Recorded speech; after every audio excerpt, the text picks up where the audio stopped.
E aí, meu amigo e minha amiga, seja bem-vindo ao nosso Papo de Sacristia. Meu nome é Marcos e com os meus amigos, o estiloso Davi, Mais ou menos. o diferente Padre Samuel, olha só o estilo dele, olha isso.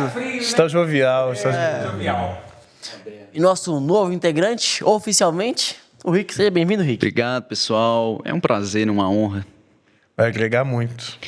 Tô saindo da posição de fã, de telespectador, né? Para tentar contribuir aqui. Isso, sabe que tem risco de ser preso. Já assinei os termos. Vem pra frente. Temos e concorda? E salário é baixo, viu? Vai começar a pedir aumento, vai pedir aumento, não. Legalizado. Isso, É isso aí, mas com muita É gratidão. bacana ter alguém pra dividir as críticas nos comentários. Alguém vai se ferrar junto. Mais um lombo para apanhar. E um pai de família, então já imagina, deve ter poupança, as coisas assim, vai poder pagar quando nós somos processados. Eu quero ver o filhinho do Rick ver no futuro, né? É filha. Filha, perdão. Onde meu pai foi se enfiar, meu Deus do céu. Que merda, né? Coisa. Sem dúvida. Todo mundo tem que ter um momento vida louca, né? Isso mesmo. Já que falamos de pai, então, vamos introduzir aqui nosso assunto de hoje. No Rio de Janeiro, metade da população é filho do Mr. Catra. Eu não Então sou. ele é o pai de quase todos. Agora, o pai da fé é o Abraão? O que vocês acham disso? Quer dizer que o Abraão é o Catra da Bíblia? Tipo, Um pouco menos com relação à quantidade de filhos, né? mas era judeu também, igual o Catra. O neto dele aí teve 12, né? Que é Jacó, teve seus 12 filhos, então teve um pouco mais de filhos. Mas pai, na perspectiva de que com ele começa esse grande movimento que nós chamamos de fé, não é?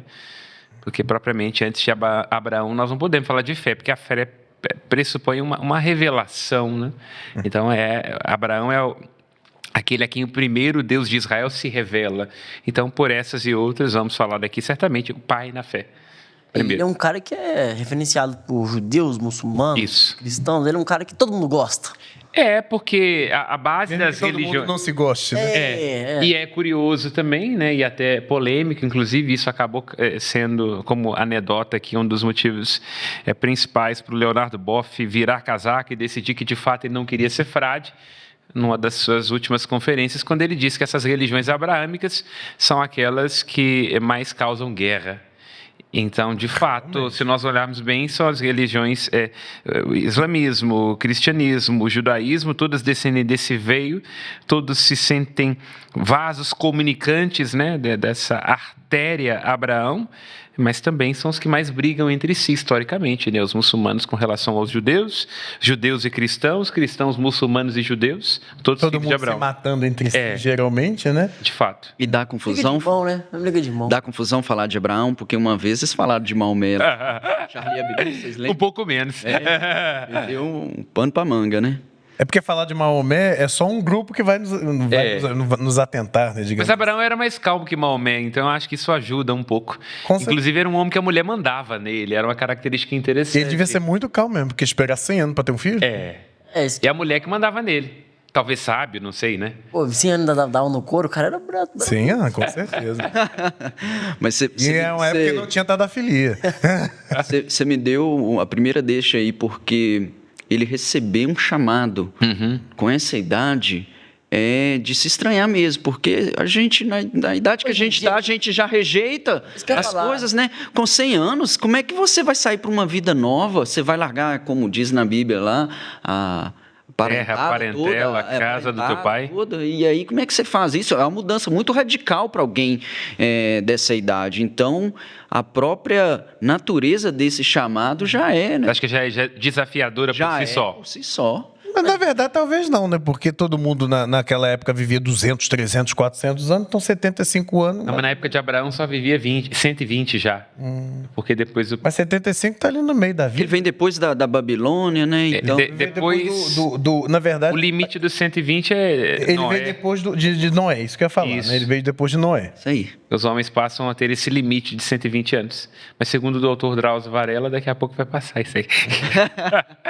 O cara da Covid, que é a gripezinha. Junto com ele, o imbrochável. Vai lá. Qual que foi A esse pessoa chamado? 400 anos de imbrochável, meu Deus. Vamos pra frente. Ele é o pai da nação, Davi. E o Lula é O vô da nação, né? Também. Mas vamos lá. Mas qual que foi esse chamado, então, do Abraão, com 75 anos aí? Acho que é pertinente dizer isso do Richardson, no sentido de que ele é chamado a deixar. Deixa a tua terra, deixa a tua parentela, deixa a casa do seu pai, e é um chamado cada vez mais íntimo, né? Terra, parentela, a casa do seu pai, para a terra que eu te vou mostrar. Então, é um chamado à confiança, um salto na fé, para citar uma expressão de Kierkegaard. Eu não fui chamado não, mas eu fiz a mesma coisa. Larguei minha terra... E o que te fez sair? O que te fez sair? O que me fez sair? É melhor não falar não, que aí... Caso de família. Depois eu até posso contar pessoalmente. Mas saí, larguei. Mas possivelmente no caso de Abraão, já dando a deixa para o Richard, é uma experiência, porque aqueles escritos bíblicos, ali nós estamos dizendo de algo entre o século XVIII e o século XXI a.C., nós estamos dizendo de um movimento que coincide ali com a migração da Mesopotâmia, ao que tudo indica ali, aquela região da Mesopotâmia, entre os rios, uma caristia, ou acompanhada, exatamente, atual Iraque, ou acompanhada da ascensão de um grande império opressor, estamos dizendo ali, né, da Babilônia, que acaba provocando um movimento migratório. Então, desce ali da Mesopotâmia, vai para a região de Ur dos Caldeus, depois para Arã, sai de Ur, né, essa região da Mesopotâmia, a Arã, e em Arã ele recebe o chamado. Então, possivelmente, nós estamos dizendo ali de uma história bíblica que está dando testemunho de um grande movimento migratório dessa região da Mesopotâmia que acaba desaguando no que hoje nós conhecemos como aquele povo ali do Levante, né? Isso. Aquela região do Levante. Mas quando ele fala em largar a parentela, ele acaba levando o sobrinho, né? Que dava problema. Mas se separaram também no meio do caminho, porque ninguém aguenta sobrinho penteiro. Ele aguentou até muito. Mas se você for ver, aí, o núcleo central assim, da história de Abraão passa pela obediência. Muito. Né? A gente vê que, assim, se você for traçar uma linha de raciocínio, você tem a fé, e a fé sem obra, ela é morta. Então, é um convite para ele fazer essa inclinação, essa vocação, esse chamado.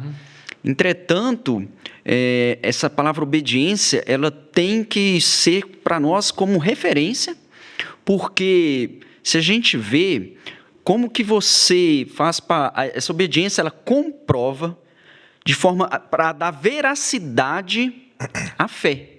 Então, olha para você ver, ele obedece para alcançar e por meio da fé que ele tem junto a Deus. Ficou claro? Claro. E Paulino, inclusive, né, quando você introduz isso, que para os judeus as obras eram muito importantes.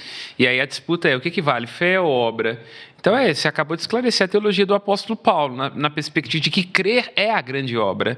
Quando Jesus está em discussão lá com os judeus no seu tempo, sobretudo no Evangelho de João, eles perguntam, que obra? Que obra? A obra é que acrediteis em Deus e naquele que ele enviou, Jesus Cristo. Então, a fé, essa obediência, esse assentimento, é o único agir que importa. Por causa da fé, foi pela fé, diz a carta aos Hebreus, aí Abraão deixa a sua terra, e por aí vai. É o ato da fé. Mas quando eu penso assim em Abraão, também eu penso muito em paciência. Acho que ele sempre foi muito paciente, porque foi chamado a sair da sua terra, da sua parentela, da casa do seu pai, aos 75 anos, mais ou menos ali, né? 70, 50. Já era um senhor para nós, já era um senhor de idade. Sair em caravana pelo desconhecido e esperar mais um tanto de tempo para ter o filho da promessa. E quando ele quis ele recebeu essa promessa, e quando ele quis agir assim, sem paciência, quando ele quis agir por ele, que foi quando ele teve o filho lá com a... Ismael. Quando ele teve... Que é de onde vinham os palestinos. Que não é... Agar.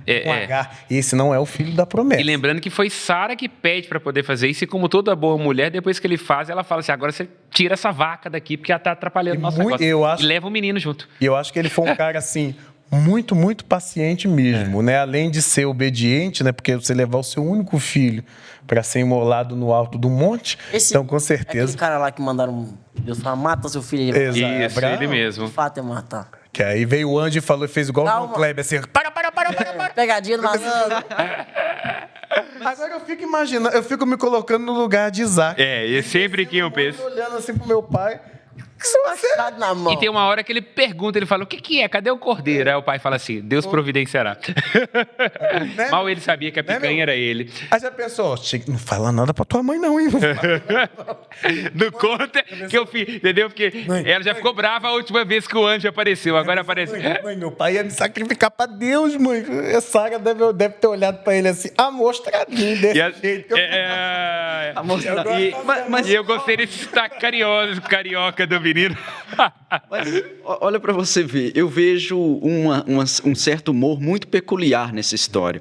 Porque Isaac, o significado é risada. Isso mesmo. E quando, assim, ao passar do tempo que Deus está falando, ó, eu vou te dar filho, e ele, cadê que não vem esses filhos, cadê que não vem essa descendência? E aí o próprio Abraão, ele sorri, ele ri, como se de deboche. E Sara, depois, ouvindo essa conversa, também dá esse sorriso de tipo assim, não tem jeito eu nessa idade de ter filho. Então, assim, é uma obediência que ela, em determinadas ocasiões, ela não é totalmente cega. Eu sei que é meio contraditório falar isso, porque ele é a referência que a gente tem de obediência, talvez a maior que supera ele é Cristo. Mas, assim, uma passagem que eu acho muito legal, inclusive, é convidar a todos a ler Gênesis de 11 a 25, né, que conta essa história e é muito tranquila a leitura.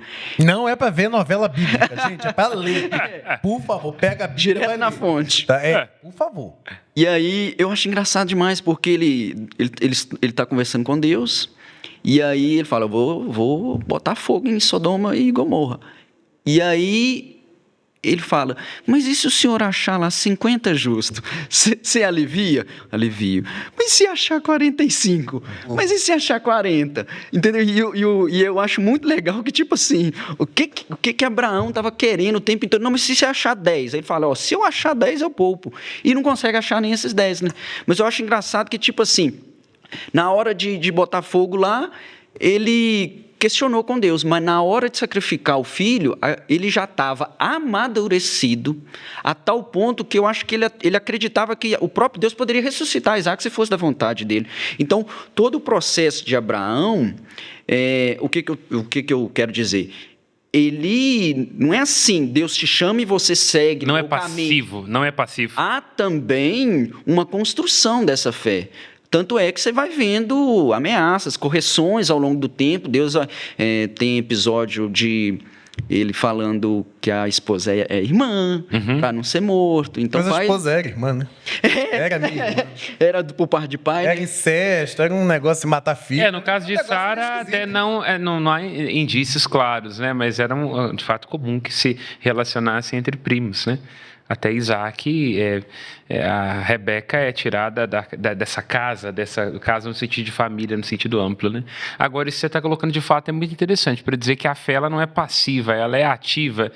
Quer dizer, é uma recepção que se faz, mas ao mesmo tempo também ela compreende o assentimento do sujeito. E isso também exige uma vontade. Você tem que ter uma disposição que não é apenas uma recepção daquilo, mas também é uma resposta. A fé é uma resposta. É porque, se você me permite me colocar na posição de pai, se me pedir para sacrificar a minha filha, sinceridade, gente, eu não sei se eu estou preparado para esse tipo para isso, né? de situação, não. E eu sei que... O bom é que Abraão já passou pela prova e deixa claro que Deus não quer sacrifícios humanos. E o que Deus queria, na verdade, era colocar ele à prova, porque a fé precisa de prova, mas ele queria que ele sacrificasse, na verdade, era no coração, porque ele queria que Deus estivesse acima de tudo. Então, eu entendo a teologia por trás disso, mas a prática disso é complicado. Pensa para uma mãe que está com um filho no hospital, com uma mãe que já perdeu o filho. Como é que ela não suplica para Deus, fala assim, não leva meu filho, não me tira. Mas aí que eu acho será que se você não quisesse sacrificar seu filho, será que você seria um servo menor, um servo pior? É uma boa pergunta, claro. Agora eu estou te perguntando assim, né? Você falou como pai, eu jamais sacrificaria. E como cristão? Eu até reflito no sentido assim, é porque ele, não quero dizer que seja mais fácil, mas ele claro, vamos lá. É porque ele conversava de frente com Deus. Então, era uma comunicação fluida. Assim como eu estou olhando para o Samuel, ele olhava para Deus. Então, pode ser que também, quando a gente tem essas situações na nossa vida, a gente não está diante de Deus, não está tendo esse diálogo, porque talvez a coisa fique mais ameno. Mas o que eu estou querendo dizer é que, meu Deus do céu, que fé que esse homem teve? Que fé? Nada nesse mundo tem mais valor do que um filho para a gente, não tem jeito. Ele superou tudo isso. De fato, é uma obediência que transcende. Mas aí que eu acho que a questão que é interessante, quando nós fazemos uma atualização dinâmica do texto, levando em consideração aquilo que a gente chama de critérios exegéticos, né? As pistas que o texto dá do ponto de vista da sua originalidade histórica, dos termos e por aí vai. O monte onde ele sacrifica o menino chama-se Moriá, que é uma expressão de origem hebraica, quer dizer o lugar da visão. Então, na verdade, todos nós temos que sacrificar os nossos dons para que eles não apodreçam. Então, qual que é a ideia? É a capacidade de você perceber que fora desse horizonte da liberdade para que o dom seja ele mesmo, na perspectiva de que eu me confundo com aquilo que eu amo e o entendo como uma posse, eu sufoco aquilo. Então, se Deus não abre mão de Isaac na perspectiva de entender que para além dos dons de Deus está o Deus dos dons, de que o Isaac em si, ele era menor do que a promessa da filiação, e de entender de que se ele não tivesse liberalidade com relação ao filho, ele sufocaria o dom, de que se eu não permito que o outro seja, eu não o vejo, eu o destruo, eu o mato. Deus está pedindo isso para a gente o tempo inteiro. Mas será que não é porque Deus é um Deus ciumento? Também, mas não nesse caso, porque tem a quiná. Mas sabe por que não nesse caso? Porque quando nós lemos em perspectiva alegórica, quando ele tem que escolher isso, quando ele tem que levar o filho dele no alto do monte para matá-lo, ele não retrocede, ele mata. Entre aspas, né? Vamos dizer assim. Sim. Ele entrega o filho à morte. Então, a prova de que ele não é masoquista, de que ele não está pedindo alguma coisa que ele não é capaz de dar, é que ele poupa o filho de Abraão, mas não poupa o dele. O que ele trouxe... Tipo assim, quando ele teve que escolher entre o filho dele e a humanidade, ele escolhe a humanidade em detrimento do filho. A gente consegue fazer a conexão direta, porque a gente percebe que o cordeiro que estava com o chifre preso lá, depois é Cristo. Então, aí que a gente também vê o quanto Deus nos ama. Claro. Porque se eu, mortalzinho aqui, não dou conta, Deus deu conta, que ele sacrificou o próprio filho. Claro. Então, assim, essa figura, ela é maravilhosa. E, assim, igual você falou, é um convite que a gente alcance esse nível de fé e de obediência. Para nós seria uma santidade, né? Mas falar que é fácil... Isaac lá, né? Igual vocês comentaram no início. A faca descendo. Porque é engraçado que depois, quando ele casa com Rebeca, ela também é estéril, né? E aí se repete essa história. Há uma sucessão de mulheres estéreis no Antigo Testamento, porque o grande objetivo é mostrar a capacidade da promessa de Deus. Tudo que família dá nisso. Não, mas pode ser que fosse nesse caso também, mas pode ser, né? Fazendo uma leitura, fazendo ali uma identificação de elementos no texto que pudessem caracterizar isso. Agora, sobretudo, ali a ideia de mostrar que as promessas de Deus não se desmentem e que o amor dele não desidrata. Não tem barreira, né? Então a ideia é isso, é um Deus que é capaz de, numa situação absolutamente adversa, fazer cumprir os seus planos. A promessa dele não desidrata. Essa é a ideia. O contexto é hostil. A realidade me desmentiria. Eu poderia estar cansado de mais uma vez ter que garantir a vida. Mas eu honro as minhas promessas, porque jurei a Abraão e a sua descendência para sempre. Ele abre o útero das matriarcas. Por isso, se nós temos uma perspectiva, uma ótica mais clara de que a fé judaico-cristã é patriarcal, eu sempre insisto nisso. O Deus de Israel se revela nos úteros das mulheres. Porque é nos úteros das mulheres que se atualiza a promessa. Não obstante, fale-se o Deus dos patriarcas, Abraão, Isaque e Jacó, é no útero delas que a promessa se realiza. E Lucas lê isso com muita agilidade quando ele inicia o evangelho falando de mulheres que fazem aquilo que os homens não estão dando conta. José está meio perdido, ninguém sabe onde é que está. Zacarias não acredita. São as mulheres que fazem e falam aquilo que é preciso. Maria, Isabel e Ana.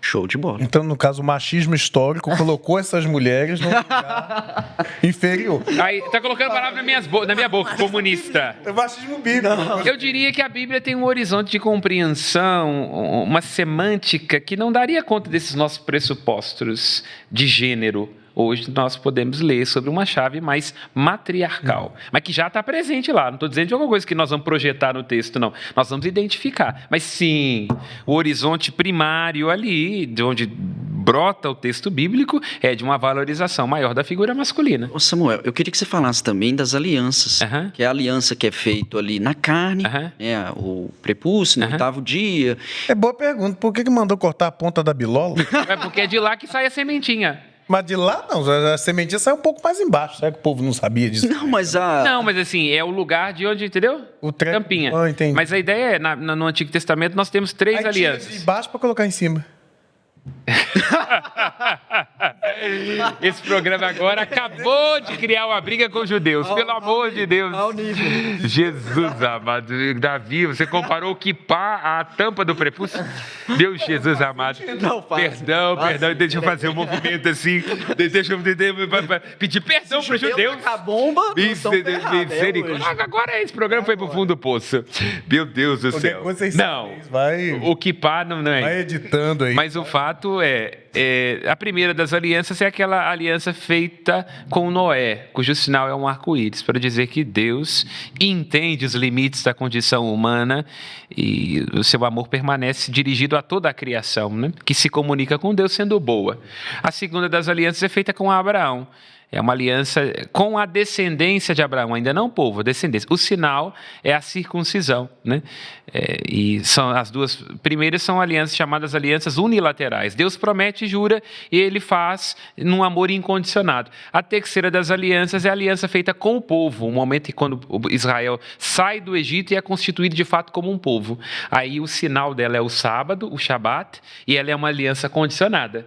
Deus só se vincula a ela quando o povo é fiel. Por isso que toda vez que Israel quebra essa terceira aliança, ele se ferra. Porque ela é um contrato matrimonial. Foram muitas vezes. Isso, ela é um contrato matrimonial. Cada vez que uma parte, Deus nunca, porque ele é sempre fiel, mas que Israel não cumpre a sua cláusula, Deus fala, então você vai perecer aí, vai virar escravo de novo, vai se ferrar.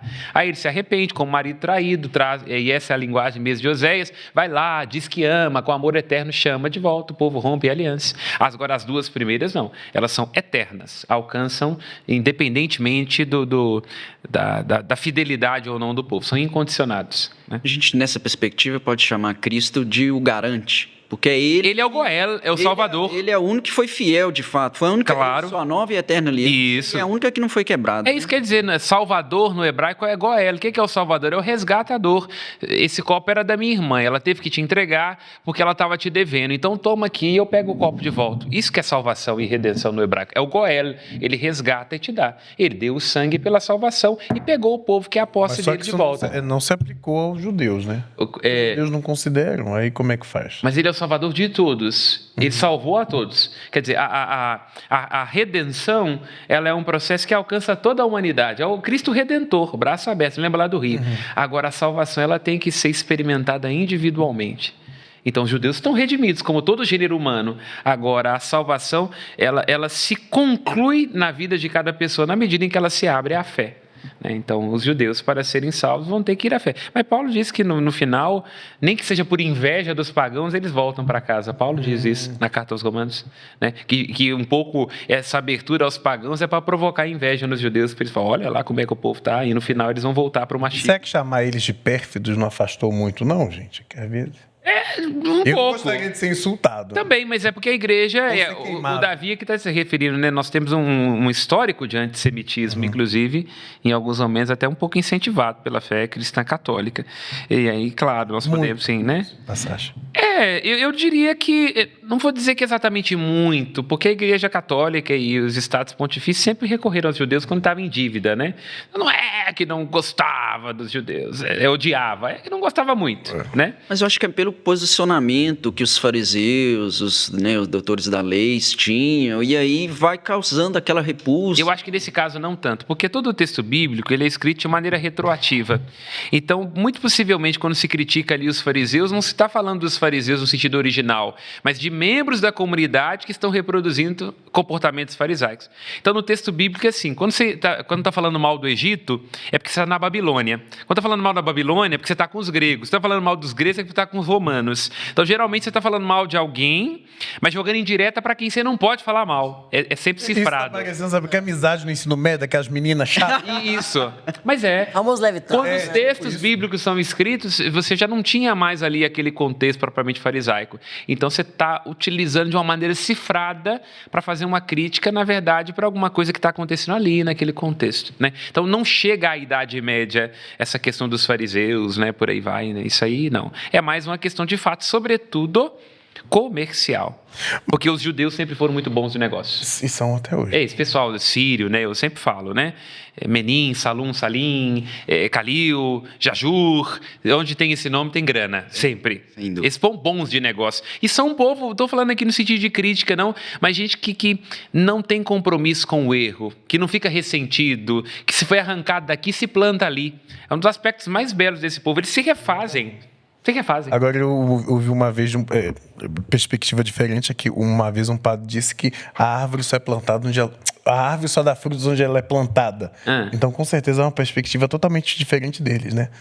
Eles se fazem onde eles chegam. Se fazem. Esse povo onde... Essa coisa de árvore só dá frutos onde ela é plantada. Eles montam a comunidade, inventam uma coisa nova, criam um comércio, compram um conglomerado. Você tem dentro do judaísmo, você tem aqueles judeus safarditas, não sei o que fala, que são aqueles judeus ali da Península Ibérica, que tiveram toda uma... Mas sempre foram perseguidos, uma língua diferente. Isso é uma característica interessante. Até no Holocausto aí recente, né? Mas assim, se você for pegar em todo o contexto bíblico, você vê que é um povo que toda hora está saindo da terra, o povo toda hora está sendo... Que sofre. Tá E o tempo inteiro está sendo imolado, porque o Holocausto não foi... Só foi mais terrível, mas tivemos outros... Eles têm essa função vicária na história. É impressionante. Agora, é um mistério, né? Por quê? Eles sempre ocupam essa função vicária na história. Coincide muito com a vocação do texto bíblico. Tanto que a ironia bíblica, em muitos momentos, é que o povo fala assim, pelo amor de Deus, sermos membros da aliança, para nós é uma condenação, a gente só se ferra. A gente queria ser como as outras nações. Então, é um momento interessante, né? Onde há, até no próprio Antigo Testamento, esse questionamento, porque ele sempre assume essa função vicária. Foi, de fato, povo, nação mais invadido, mais achincalhado, mais levado para lá e para cá, mais a deriva de potências invasoras que nós temos conhecimento na história da humanidade, é um fato. Mas isso pode ser pelo lastro de ser o povo de Deus? Se nós fôssemos ler numa ótica bíblica e teológica, sim. É um povo que é o povo da primitiva aliança. Então, amar é padecer, né? Então, nós padecemos por aquilo que nós amamos. Numa perspectiva teológica, essa palavra ela é sempre ambígua, uma eleição de Deus com relação ao povo. E por causa dessa eleição, é o povo mais amado, mas também é o povo que mais a perspectiva bíblica é essa, né? A perspectiva, se você for ler em chave teológica no sentido bruto e vendo ali elementos históricos que corroboram o texto, eles sofrem muito porque são amados demais. E é sempre assim, o filho mais amado não é o que tem que ficar com os pais porque os outros não querem. O empregado mais dedicado não é aquele que acaba se ferrando porque carrega a empresa nas costas. O que é fiel aos próprios princípios não é o que se ferra porque pode ser o sincericida. Só que quando eles rompem, eles se ferram do mesmo jeito. Aí que é uma coisa interessante, que a Shoah, vulgo Holocausto, tem um filme interessantíssimo que fala sobre isso, que é o julgamento de Deus, é que o sofrimento da Shoah na Segunda Guerra Mundial foi banal, porque é por isso que a Segunda Guerra Mundial, o campo de concentração, ele é uma grande bagunça na capacidade humana de estabelecer raciocínio do próprio povo judeu, porque o questionamento do Holocausto é o que nós fizemos para merecer isso agora? Porque no Egito, lá aquela questão de José, depois a Babilônia, porque os nossos reis se perverteram, depois lá com os persas e por aí vai, porque nós também não esquecemos, com os romanos por conta da perversão, da corrupção. E agora? O que nós fizemos com Deus para sofrer isso? Aí tem uma cena muito interessante nesse filme, onde se fala assim, talvez na verdade a questão é que Deus escolhe aqueles que Ele ama ou não, e agora Ele deixou de nos amar. Ou se desgostou de nós. Então é um filme muito interessante, porque de fato, quando você olha o sofrimento da Shoah, ele foi um sofrimento atroz e injustificável, né? Não há nenhum contexto ali imediato que poderia dizer não, foram infiéis e por isso estão sofrendo isso. Agora é claro, gente, aqui saindo da leitura teológica, indo para a leitura histórica, é que são sempre projeções que aquele que está escrevendo faz sobre o texto. Aqui, tomando cuidado para não fugir muito do texto, tema, mas introduzindo, eu fico vendo alguns pastores, né, um que eu gosto muito, que é o Henrique Vieira, que tem um trabalho muito interessante, né? Estou dizendo que eu concordo com tudo que ele faz, mas acho interessante o trabalho dele. Pastor? É um pastor, sim, mas de uma linha mais progressista, né? Acho muito interessante as perspectivas dele e por aí vai. E aí ele questiona muito essa ideia da religião misturada com o Estado. Aqui está ficando forte no Brasil, ainda mais. Já tem comunidades protestantes expulsando, inclusive, comunidades católicas, Rio de Janeiro e outros lugares. Na verdade, nós temos comunidades protestantes expulsando católicos, expulsando pessoas de terreiro. Isso. E, na verdade, apoiadas pelo narcotráfico. Isso, então é uma relação muito imbricada. Aí o que eu digo? Que quando você olha, faz uma análise crítica do texto bíblico no núcleo duro, tem base para isso lá. Ué. Olha o elogio que Isaías faz a Ciro. Ciro, persa, é o elogio que ele faz. Ciro, a estrela da manhã, aquele que o libertador, aquele cujo nascimento é predito. Hoje seria, mito, não sei o que, pai dos pobres, entendeu? Então é uma coisa interessante você questionar em que medida. Não sempre foi, Chico, não sei dizer, sempre foi assim. A religião sempre esteve na cama do Estado. Parece que as coisas sempre se repetem, né? A história se repete ou como drama ou como tragédia. Já dizia quem? Karl Marx, né? Mas eu sinto que, nesse ponto, né, a Igreja Católica tem um certo amadurecimento, tá? Ela amadureceu. Ela sabe. Depois de muito tempo. Aprendendo com os erros, né? Claro. Deitou muito na cama do Estado. Isso. Mas pode falar, conclua. Não, mas você definiu bem. Deitou tanto que já viu que não dá certo. Mas hoje, como é que você diria, assim, por exemplo, que você vê a igreja mais madura nessa perspectiva? Eu vejo que o apelo vem pelos próprios fiéis. Os fiéis ficam exigindo que o padre se posicione. E, na verdade... Eu faço ideia, Samuel. Você deve ter gente que acha que você é comunista. Deve ter gente que você acha que é direita. E eu vejo você metendo pau em todo mundo. E, na verdade... Opa. Xingando todo mundo. Mas isso que ele falou é muito interessante, né? Porque acaba que a gente convive tanto com essas pessoas evangélicas que a gente começa a ter as mesmas perspectivas dela e exigindo esses mesmos posicionamentos da igreja. Tanto é que esse dia eu estava discutindo aí com uma pessoa que não vale a pena, que já foi, acabou. A gente fala... Uma pessoa que já foi, acabou. Um inominável. Não dá pra... Morreu. Da turma do imbrochável. Morreu? Não, tá vivo. Porque é Covid... É imorrível. A pessoa é imorrível. Imorrível, imbrochável. Mas a gente estava comentando sobre uma situação Incomível. e veio a frase, né? Porque isso é uma... Como é que é o nome? Já até me fugiu. Um negócio do gênero, Ideologia. Que isso é ideologia de gênero do Estado. Eu até comentei, olha, o Estado não tem uma ideologia de gênero, tá? Isso não existe. Eu tenho muita vergonha de saber que esse vocábulo, esse termo, veio da boca de um bispo católico. Mas, infelizmente, veio, mas isso é uma idiotice do cristão, né? E, na verdade, a igreja acaba surfando nessa onda evangélica, porque... Os próprios fiéis católicos exigem posturas de pastor, falas de pastor. Igual, por exemplo, eu estava vendo esses dias lá em Caeté o pessoal comentando, sabe porque eu vou na igreja tal, porque na igreja tal pode bater palma. Na igreja que eu estou falando católica, né? Eu não estou indo na comunidade tal, porque na comunidade tal pode estar batendo palma, a missa está sendo animada. Sério, eu estou falando... Gente, eu não estou criticando ninguém. É só realmente para... referenciar, né, que a gente acaba embarcando nisso, né, já que mas hoje fica a pergunta, hoje as pessoas elas querem alguma conciliação, né? Elas querem que haja uma acomodação pragmática, não é Covid, não. Acomodação pragmática, elas querem que a gente de fato tenha consideração com as dores dos outros na perspectiva e a gente acaba seus sentimentos. Igual, por exemplo, muitos anos atrás eu fui ensinado, mas não entendia. Falei, gente, o verdadeiro milagre acontece aqui na mesa, no altar. E eu nunca entendi. Eita, Brasil. Que milagre é esse que acontece? Isso é fumar, não. Depois... vai fumando, é isso aí, ó. Esse negócio de Samara. Crianças, não fumem, fica assim, ó. Vocês estão vendo? Ministério da Saúde. Adverte. Vai sair na capinha do cigarro. Mas aí os padres falavam, gente, o verdadeiro milagre acontece aqui, na mesa, no altar. Eu nunca entendi que milagre é isso que acontece. Meu Deus do céu, não tô vendo nada, eu quero ver fogo, poder, unção. É isso que eu tô... A gente quer ver isso, aqui a gente quer ver um negócio hollywoodiano. E na verdade a gente não vê que a transubstanciação é o milagre, é o verdadeiro milagre, né? A gente perde isso. Mas você ia falar uma coisa? Não, eu acho que esse apelo também vem porque a gente sabe do caminho reto, da verdade. A gente, como cristão, a gente sabe a importância desses valores, dessas condutas. Então, a gente fica querendo que a sociedade ela vá sendo regida e direcionada e alinhada por essas tendências, né? Mas isso é uma utopia, né? Mas a gente tem que defender. Nós somos um Estado laico. Pela graça de Deus, nós somos um Estado laico. A gente tem que respeitar. Mas é agora laico sob a proteção de Deus. Agora nós estamos Mas falando... qual Deus, né? E ninguém especificou lá qual Deus. E aí tem uma Pode questão... ser o Deus de Abraão, pode ser o Deus...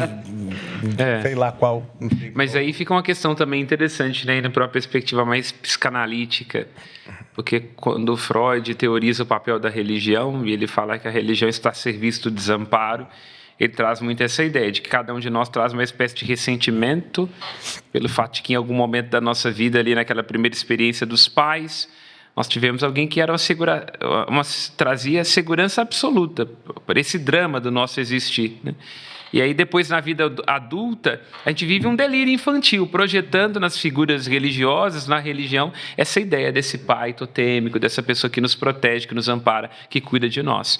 Então, refletir sobre Abraão, pai na fé, ou religiões ligadas a essa paternidade, ou essa nossa questão atual, onde precisa de um mito, de um mestre, precisa de um pai disso, um pai daquilo, está muito nesse horizonte semântico, né? O que vocês veem de legado do Abraão? De Abraão?